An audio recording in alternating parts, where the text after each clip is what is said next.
l'humanité entière. Parce que Dieu a aimé le monde et il a donné son Fils unique. C'est pourquoi moi je dis que Christ Jésus, il n'est pas une religion. Mais Christ Jésus, il est le salut de l'humanité. Christ Jésus n'est pas une particularité quelconque là où nous disons que non, nous sommes des catholiques, nous sommes des protestants, nous sommes des évangéliques. Mais non, le Christ Jésus, il est le salut de l'humanité. Il faut que tu acceptes Christ Jésus pour que tu aies la vie éternelle en toi. Mais si tu n'acceptes pas Christ Jésus, tu n'as pas la vie, c'est ça la condition. Les gens ne comprennent pas les choses qui doivent se passer.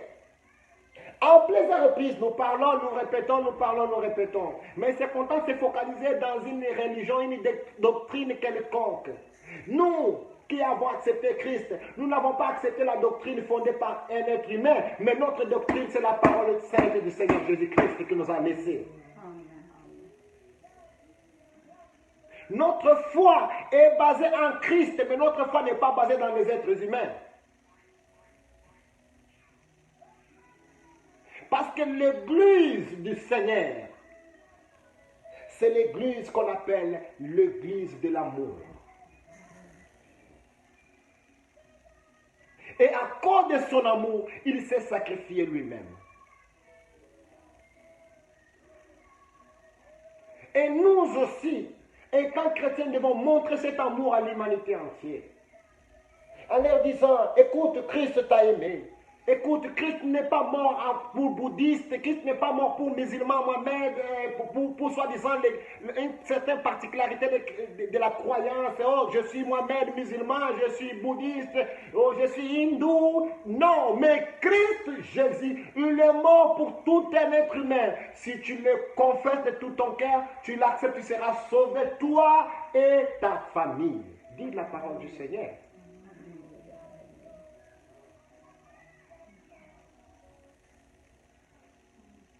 Alors les gens, les incrédules, ils pensent que quand j'accepte Christ Jésus directement, je vais me lier à une certaine particularité. Écoute, tu peux accepter Christ Jésus, tu n'es pas obligé d'entrer dans n'importe quelle église. Tu peux accepter Christ Jésus parce qu'aujourd'hui Christ est en train d'opérer massivement. Gloire à lui, notre roi. Il a vu qu'il y a des faux serviteurs, il a vu qu'il y a des mauvais bergers qui sont en train d'amener les faux évangiles. Il est descendu lui-même sur la terre. Il commence toujours encore à travailler sur nous. Aujourd'hui, quand tu l'invoques dans ta chambre, tu l'invoques dans ta maison, partout là où tu es, tu dis, Seigneur, j'ai besoin de te voir, j'ai besoin de toi. Ah oui, il va se manifester, il va venir te visiter, il va te sauver, que tu sois bouddhiste, que tu sois hindou, que tu sois musulman. Si tu l'appelles, je dis, Seigneur Jésus-Christ, viens à mon secours, j'ai besoin de te recevoir dans ma vie parce que j'ai besoin d'avoir la vie éternelle. Lui, il va venir, il va descendre, il va te sauver. Tu confesses tous tes péchés, la Bible dit ceci, si vous confessez vos péchés de tout votre cœur, vous serez sauvés. Alléluia. Alors, une seule chose est en train de se poser ici. Il dit, prenez ceci est mon corps. Parce que s'il n'y avait pas le corps, il devait avoir l'esprit. Mais comme l'être humain avait péché selon le corps, le péché habite dans le corps. C'est pourquoi il faut que lui aussi sacrifie son corps afin que le corps aussi soit purifié. Afin que nous nous revêtons de l'Esprit Saint et que nous nous revêtons d'un corps incorruptible selon la spiritualité, la révélation de Dieu. C'est pourquoi le corps de Christ devait être sacrifié. Le corps de Christ a subi des injures graves, a subi des blessures, des coups très graves. Il était mort, démasqué lui-même de son visage. Tout son corps était déchiré par-ci, par-là. La tête ayant des épines de 1 cm. Oh, Jésus-Christ de Nazareth. C'est-à-dire, lui, il a subi la souffrance. Il coulait le sang comme ça. Il était défiguré totalement. Tout ça pour payer le prix à cause de toi et à cause de moi. Mais aujourd'hui, ça me touche dans le cœur.